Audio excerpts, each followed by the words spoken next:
What is going on, guys? This is Daniel, and I was interested in seeing what Brad Stevens has been doing in his first year head coach of the Boston Celtics, so I decided to break down their offense against the Raptors from a few days ago, and here it is.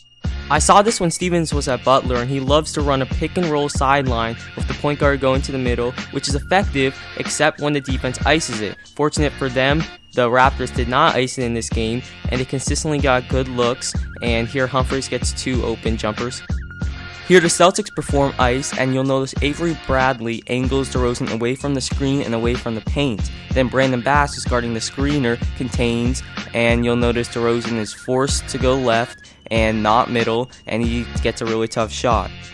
I was interested in seeing how the Celtics performed against teams who performed ice really well, Indiana and Chicago, and the results didn't surprise me, losing all 5 of their matchups thus far and scoring very few points. This just shows if the Celtics run into a team that performs ice correctly, they're in trouble.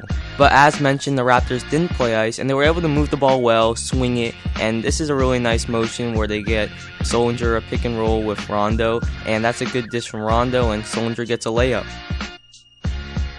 The reason this play is so effective when the defense doesn't play ice is because it gets the ball handler to the middle of the floor, and here Bradley drains it. Now what the Raptors try to do to neutralize this pick and roll is bring Hayes, a weak side defender, to cover the roll man Solinger, but Pressey finds a man Hayes was guarding Olynyk for a layup.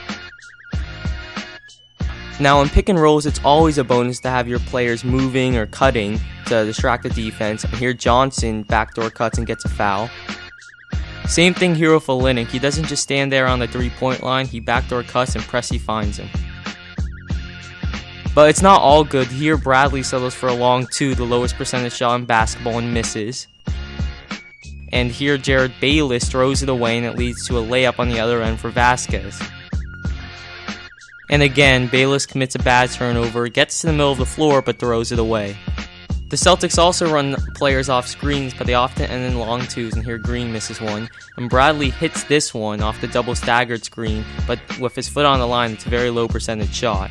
Now this is all very nice motion. They run Green off screens. He doesn't take the tough shot. They keep on moving it. Rondo gets a flare screen from Bass, and when he drives, he draws a defender, but a poor pass and Solinger misses, but Rondo gets the rebound and gets fouled.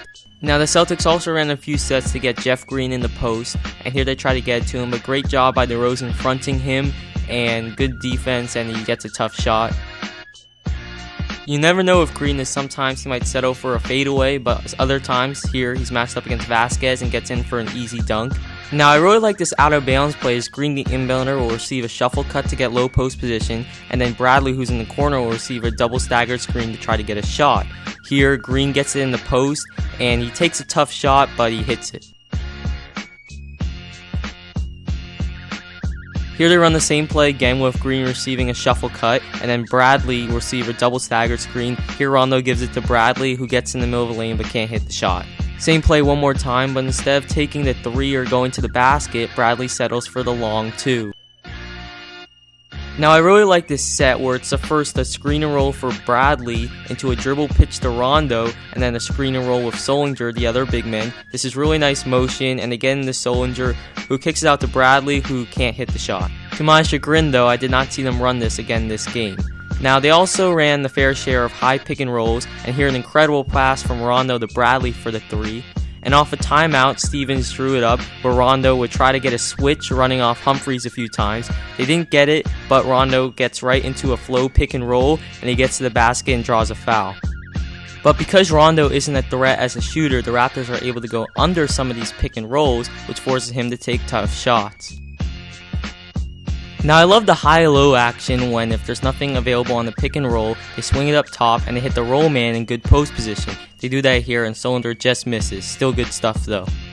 Now horns is when there's 2 men at the high post and 2 men in the corner, and it looked like Rondo was going to throw to on the high post and screen away, but instead Green clears out and Rondo seems upset with that, which screws up the whole offense, though they get a foul. Out of horns here, they run a pick and roll, and then they pass it to the big man who executes a dribble handoff. But when Rondo doesn't take that screen, things get very stagnant, and Olynyk here turns it over. Now here, a very similar play out of horns. They throw it back to the big man, and they execute a dribble handoff, but instead of Bradley going to the rim, he pulls up for the dreaded long 2. But where Rondo is most comfortable is in transition, even if it's not a 3-on-2 or 2-on-1. Here he finds Bayless for the open 3. A lot of his Raptors defenders are back, but he still manages to find Johnson for an open shot. And here it is a 2-on-1, and he gets right to the rim for a layup. But as the team is constructed, they currently do not have a lot of talent, which of course isn't Stevens or Rondo's fault. And here Johnson drops out of bounds, and Pressey here turns it over on the fast break. And here the Celtics rookie first round pick gets a nice steal, but misses the bunny in transition over the 6-foot Lowry. Now here are two really neat plays that only saw them run once. Here Rondo runs off Solinger drawing Hayes, then Johnson will run off Solinger, there's no help, and they get a goaltend. And this one is straight out of the Spurs playbook called the Hammer, where Rondo will drive baseline, Link will set a screen for Bradley going to the corner, and Rondo will throw a skip pass looking for an open 3. Why these plays weren't run earlier and more often, I have no idea. So now to what I like. The pick and roll to the middle can work and can be effective. I really like the shuffle cut and the sideline out of bounds play and the double stagger screen, and this system can allow players to create with dribble drives and motion.